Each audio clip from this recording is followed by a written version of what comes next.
Hello friends, welcome back to our channel.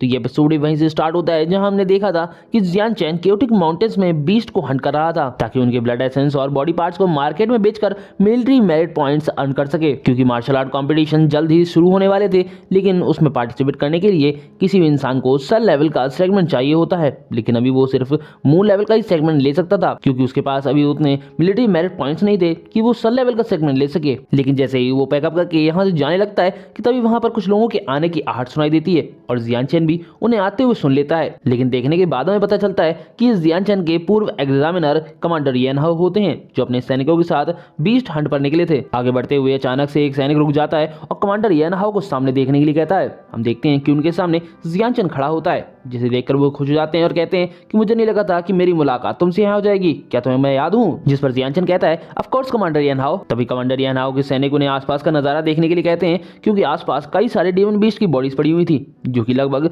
10,000 military merit points के बराबर होती हैं, यानी कि उन्हें बेचने पर 10,000 मिलिट्री मेरिट पॉइंट्स तो मिल ही जाएंगे। उन डीमन बीस्ट को देखते ही कमांडर येन हाओ कहते हैं कि इनमें तो कोई इंजरी नहीं दिख रही है, लगता है इन्हें किसी सीक्रेट मेथड के जरिए मारा गया है। तो एक सैनिक उन्हें आइडिया देता है कि अगर वो सीक्रेट मेथड हमारे हाथ लग जाए तो हम बहुत ज्यादा अमीर हो जाएंगे। इस पर उन्हें भी आइडिया अच्छा लगता है, इसीलिए वो जियान चैन से उसका सीक्रेट मेथड मांगते हैं जिससे उसने इन डीमन बीस्ट को मारा था। साथ ही साथ वो उसे धमकी भी देते हैं कि तुम्हारे पिछले कारनामे की वजह से मेरी बहुत बैंड बजी थी, लेकिन अगर तुम मुझे ये दे देते हो तो मैं तुम्हें बिल्कुल जिंदा और सही सलामत यहाँ से जाने दूंगा और पिछली सारी बातें भूल जाऊंगा। इस पर जियान चैन कहता है कि क्या सच में तुम मेरी सारी बातें भूल जाओगे? इस पर वो कहता है कि हाँ, अगर तुम चाहो तो। इस पर जियान चैन अपनी स्वॉर्ड निकालते हुए एक स्लैश उनकी तरफ छोड़ देता है। ये देखकर वो डर जाते हैं और कहते हैं कि ये क्या हुआ, क्योंकि उन्हें पता ही नहीं चलता है कि अभी अभी जियान चैन ने क्या किया। लेकिन हम देखते हैं कि जियान चैन ने उन पर अटैक ना करके एक पेड़ पर अटैक किया था, जिसकी वजह से वो पेड़ वहीं कट जाता है और वहां के खड़े सैनिकों के ऊपर गिर जाता है, जिसकी वजह से कई सारे सैनिक मारे जाते हैं। अपने सैनिकों को मरता हुआ देखकर कमांडर येन हाओ को भी गुस्सा आ जाता है और वो जियान चैन को बास्टर्ड बोलते हैं। जिस पर जियान चैन कहता है कि मुझे तो लगा था कि तुम सब कुछ भूल जाने वाले हो, लेकिन एक बात याद रखो कि मैं कभी कुछ नहीं भूलता हूँ, मैं हमेशा ही बदला लेता हूँ। इस पर कमांडर येन हाओ समझ जाते हैं कि आज टेढ़ी उंगली से भी घी नहीं निकलेगा, इसलिए चम्मच डालनी ही पड़ेगी। और यही सब सोचते हुए वो अपनी स्वॉर्ड लेकर जियान चैन की तरफ बढ़ने लगते हैं और उससे कहते हैं कि जब तुमने मुझ पर अटैक किया तब मैं तैयार नहीं था और ये जगह भी शहर से काफी दूर है, इसलिए अगर मैं तुम्हें मार भी देता हूँ तो किसी को पता नहीं चलेगा। और उनके सैनिक भी कहते हैं कि अगर तुम मरना नहीं चाहते हो तो अच्छा ये होगा कि तुम वो सीक्रेट मेथड हमें दे दो और हम तुम्हें जिंदा जाने देंगे। हम देखते हैं कि वो सब जियान चैन को तलवार से ज्यादा बातों से डराने की कोशिश कर रहे थे, जिस पर अब जियान चैन का भी दिमाग खराब हो जाता है और वो गुस्से में उन सभी पर अटैक कर देता है। तो ये देखकर कमांडर येन हाओ भी जियान चैन के अटैक को ब्लॉक करने के लिए डिफेंस पोजीशन में आ जाते हैं, क्योंकि वो ये जानते थे कि जियान चैन स्पिरिचुअल रैल्म के 3rd ग्रेड पर है। लेकिन अचानक से जियान चैन की तरफ देखते ही वो घबराने लगते हैं, क्योंकि जियान चैन अपनी शायद फुल पोटेंशियल का यूज करते हुए शैडो ब्लड स्लैश टेक्निक का यूज कर रहा था। और जैसे ही जियान चैन का अटैक उनकी तरफ बढ़ता है तो ये देखकर वो अपनी तलवार को आगे कर देते हैं। बट हम देखते हैं कि जियान चैन का अटैक उनकी तलवार को चीरते हुए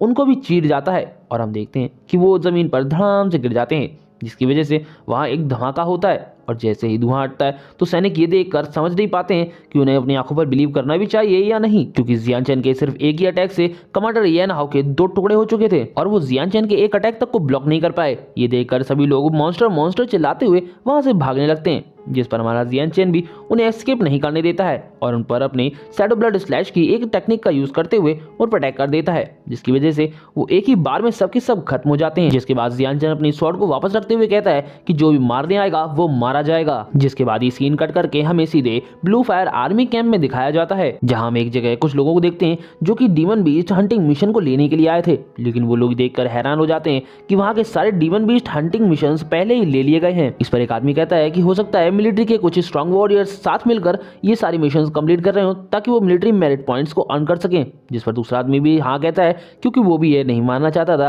कि कोई अकेला इंसान इन सारे मिशंस को कंप्लीट कर सकता है। तभी हम वहां पर जियान चैन को आते हुए देखते हैं, जो कि वहां आते ही सीधे एक बैग फेंकता है, जिसे वहां पर रिसेप्शन में बैठी हुई लड़की देखकर हैरान हो जाती है और कहती है इतने सारे मटेरियल्स, इतनी सारी चीजें। वो हैरान इसीलिए होती है क्योंकि जियान चैन ने अकेले ही सारे हंटिंग मिशंस को कंप्लीट कर दिया था और उनके अकॉर्डिंग सभी कलेक्टिबल आइटम्स को ले आया था। और मिशन लेने आए हुए लोग भी ये देखकर हैरान हो जाते हैं कि जियान चैन ने अकेले इतने सारे डेमन बीस्ट को खत्म कर दिया। तभी जियान चैन उसे ओ लेवल सेगमेंट वापस करते हुए कहता है कि इतने मिशन थे मैंने वो कंप्लीट कर दी हैं और इनसे जो भी मिलिट्री प्लैनेट पॉइंट्स होते हैं उससे अब मैं आराम से मून लेवल सेगमेंट तक प्रमोट हो सकता हूँ। इस पर रिसेप्शन वाली लड़की भी उसके अच्छे क्वालिटी वाले मटेरियल्स को देखने के बाद उसे मून लेवल सेगमेंट दे देती है, जिस पर जियान चैन भी मून लेवल सेगमेंट को लेते हुए उसे थैंक यू बोलता है। इसके बाद वो लड़की जियान चैन से पूछती है कि क्या आपको और भी कुछ चाहिए, जिस पर जियान चैन पीछे बोर्ड की तरफ इशारा करते हुए ब्लड डिवाइन सेक्ट को सप्रेस करने का टास्क ले लेता है। इसके कुछ देर बाद हमें जियान चैन को सीधे हर्ब हॉल के सामने दिखाया जाता है, क्योंकि वो यहाँ पर कुछ हर्ब्स को कलेक्ट करने के लिए आया था, ताकि उसकी हेल्प से वो अपने लिए कुछ पिल्स और कुछ पोशंस को बना सके, क्योंकि उसका ये अगला मिशन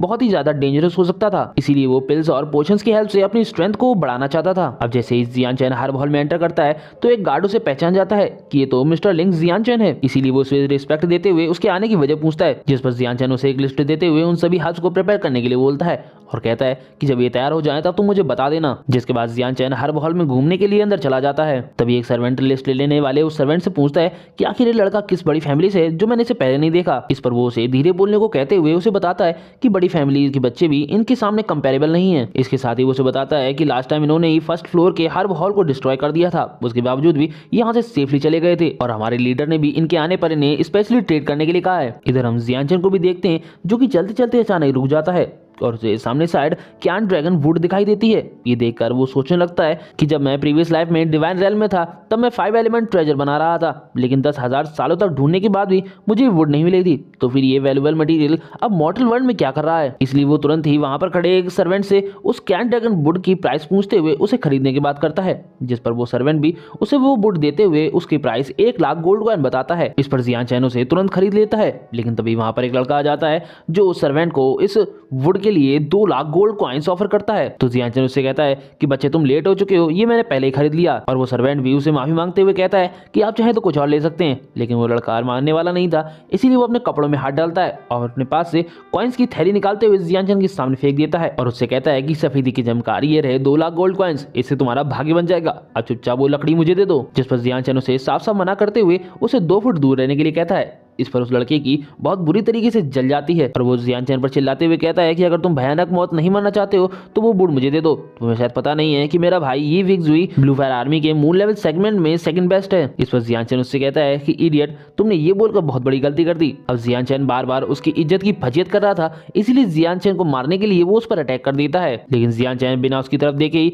उसके पंच को अपने हाथ से रोक देता है। इस पर लड़का भी समझ जाता है कि अब मैं पिटने वाला हूँ। तभी जियान चैन कहता है कि मैं शांति से बस कुछ हर्ब्स लेना चाहता था, लेकिन पता नहीं बास्टर्ड हमेशा मुझे कैसे ढूंढ लेते हैं। और फिर उस लड़के से पूछता है कि मैं तुम्हें कैसा दिख रहा हूँ, और हम देखते हैं कि वो उसका कस के हाथ दबाए जा रहा था। इस पर वो लड़का रोते हुए चिल्लाता है और कहता है कि मैं गलत था, तुम तो हीरो लग रहे हो, हीरो प्लीज मुझे जाने दो। लेकिन हम देखते हैं कि जियान चैन उसकी अच्छे से धुनाई कर देता है, जिस पर वहां खड़ा सर्वेंट भी उसकी कुटाई को देखकर मजे ले रहा था। उस लड़के को कूटने के बाद जियान चैन वहां से सीटी बजाते हुए चला जाता है। हम देखते हैं कि उसे छोड़ने के लिए वहां का सर्वेंट भी आया हुआ था। इसके बाद जब वो सर्वेंट उस लड़के की तरफ देखता है तो हम देखते हैं कि उसकी हालत बहुत बुरी थी और वहां पर खड़े लोग भी ये कह रहे थे कि इसका तो क्योर भी नहीं हो सकता है, अब ये तो मरने के सिवाय और किसी चीज का वेट नहीं कर सकता है। जिसके बाद ये एपिसोड यहीं खत्म हो जाता है।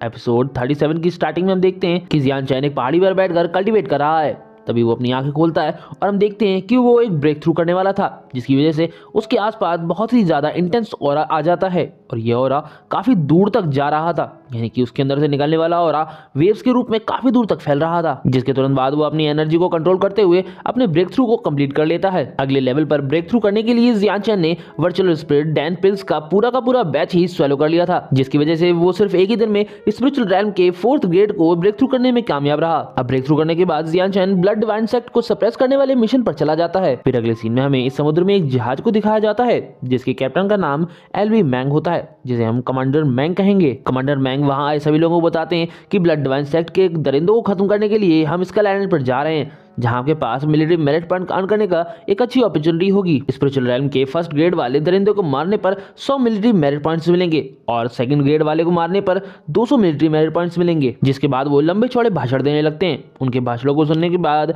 सारे सैनिक फाइट के लिए रेडी हो जाते हैं। वहीं पर हम जियान चैन को भी देख पाते हैं, जो कि सिर्फ इसी बात के बारे में सोच रहा था कि वो जल्द से जल्द इस मिशन को कंप्लीट करके अपने सन लेवल सेगमेंट को हासिल कर सके, ताकि वो easily military martial art competition में भी पार्टिसिपेट कर पाए। तभी उसके पास अचानक से ही 2 लोग आ जाते हैं जो उससे कहते हैं कि तुम मिलिट्री मेरिट पॉइंट्स कमाने के सपने मत देखो, तुम तो बस ये सोचो कि तुम वहां सर्वाइव कैसे करोगे। तो जियान चैन उन सलाह देने वालों से उनके बारे में पूछता है, जिस पर वो अपने नाम चैन टियान ही और ये फिक्जुई बताते हैं। चैन टियान ही चैन टियान यू का भाई होता है और ये फिक्जुई उस लड़के का कजन होता है जिसकी कल जियान चैन ने हर हॉल में पिटाई कर दी थी, और ये दोनों ही अपने भाइयों का बदला लेने के लिए आए थे। उन दोनों की बात को सुनकर वहां पर खड़े लोग आपस में बात करने लगते हैं कि जियान चैन ने बहुत बड़ी गलती कर दी है इन लोगों को ऑफेंड करके, इससे अच्छा जियान चैन को ये मिशन गिव गिव अप कर देना चाहिए और कहीं जाकर छिप जाना चाहिए। इस पर अब ये दोनों भी जियान चैन को धमकाते हुए कहते हैं कि तुम्हें अब भागने का कोई भी मौका नहीं मिलेगा, चाहे तुम कहीं भी छुप जाओ, हम दोनों तुम्हें ढूंढ कर खत्म कर देंगे। इस पर अब जियान चैन बस इसकी तरफ एक बार देख लेता है, जिस पर ये फिक्सुई की तो हालत खराब हो जाती है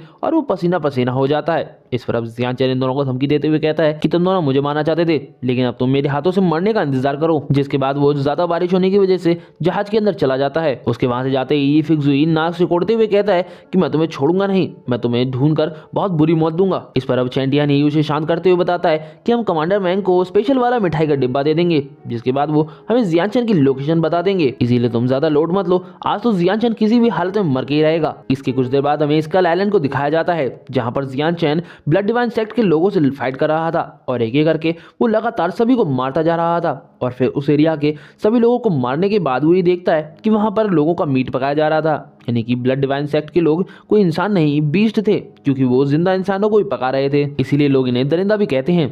तभी हम देखते हैं कि जियान चैन की तरफ एक अटैक आता है, लेकिन जियान चैन उस अटैक को पहले ही देख लेता है और अपनी गर्दन को तिरछी करते हुए उस अटैक को डॉच कर जाता है। हम देखते हैं कि वो अटैक किसी भाले से किया गया था, इसीलिए जियान चैन उस तरफ देखता है जिस तरफ से अटैक आया था, जहां पर जियान चैन को एक आदमी दिखता है जिसके पास कई सारे भाले होते हैं और उसे देखकर जियान चैन समझ जाता है कि इसे ही उसका शिकार करने के लिए भेजा गया है। तभी वो आदमी जियान चैन से कहता है कि तुम मेरे फ्लाइंग स्पीयर को डॉच कर गए, इसका मतलब तुम इतने वीक नहीं हो। तो जियान चैन उससे पूछता है कि क्या तुम्हें ये फिक्सुई और चैंटियान ही नहीं यहाँ भेजा है, जिस पर वो जियान चैन को बताता है कि चैन फैमिली, लियू फैमिली और ये फिक्सुई ने तुम्हारे ऊपर 50,000 मिलिट्री मेरिट पॉइंट्स का इनाम रखा है और तुम्हें मारने वाले को वो इनाम मिलने वाला है। लेकिन हम देखते हैं कि जियान चैन को इस बात से कोई फर्क नहीं पड़ता है, क्योंकि उसने उन लोगों से कुछ इसी टाइप का एक्सपेक्ट किया था। तभी वो आदमी जियान चैन पर अटैक करने के लिए उसकी तरफ बढ़ने लगता है और कहता है कि आज तो मेरा लक चमकने वाला है, जिस पर जियान चैन भी स्माइल करते हुए अपनी स्वॉर्ड को बाहर निकाल लेता है और उसकी तरफ तानते हुए कहता है कि चलो देखते हैं आज तुम्हारा लक अच्छा है या मेरा लक अच्छा है। इस पर वो हंसते हुए जियान चैन से कहता है कि मेरा नाम लिंसी है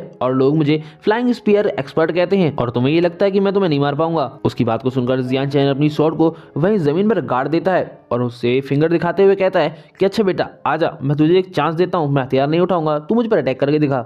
जिस पर वो भी अपने स्पीयर को जियान चैन पर थ्रो कर देता है और उसका स्पीयर डबल ड्रैगन स्पिरिट में चेंज हो जाता है। ये देखकर वो हंसने लगता है, उसे लगता है कि जियान चैन तुरंत मारा जाएगा, लेकिन जियान चैन पहले तो उसकी देखता है और फिर अपनी स्पीड टेक्निक का यूज करते हुए वो थोड़ा साइड में हट जाता है, जिसकी वजह से वो इजीली उसके इस अटैक को भी डॉच कर जाता है। जिस पर लिंसी को बिलीव नहीं होता है कि जियान चैन उसके इतने पावरफुल अटैक को भी इजीली डॉच कर गया। तभी जियान चैन उसे चिढ़ाते हुए कहता है कि तुम तो मुझे छूने में भी फेल हो गए। जिस पर वो गुस्से में जियान चैन पर और भी स्पीयर थ्रो करते हुए कहता है कि वो तो पहला वाला टेस्ट था, अब तो ये देखो अब तुम बच नहीं पाओगे। इस बार हम देखते हैं कि वो एक साथ जियान चैन पर 4 स्पीड से अटैक करता है, लेकिन जियान चैन उसके अटैक को देखकर बस अपनी स्पीड टेक्निक का यूज करता है और फिर वहां से हट जाता है, जिसकी वजह से वो फिर से उसके अटैक को डॉच कर लेता है और कहता है कि ये तो बड़ा ही आसान था, तुम तो मेरी सोच से भी ज्यादा कमजोर हो। जिस पर अब लिंसी बुरी तरीके से बौखला जाता है और वो जियान चैन पर गुस्सा करते हुए कहता है कि तुमने मुझे बहुत ज्यादा गुस्सा दिला दिया है। जिसके साथ ही वो जियान चैन पर एक साथ कई सारे स्पीयर्स को थ्रो कर देता है और हम देखते हैं कि वो सारे के सारे स्पीयर्स जियान चैन की तरफ बढ़ने लगते हैं।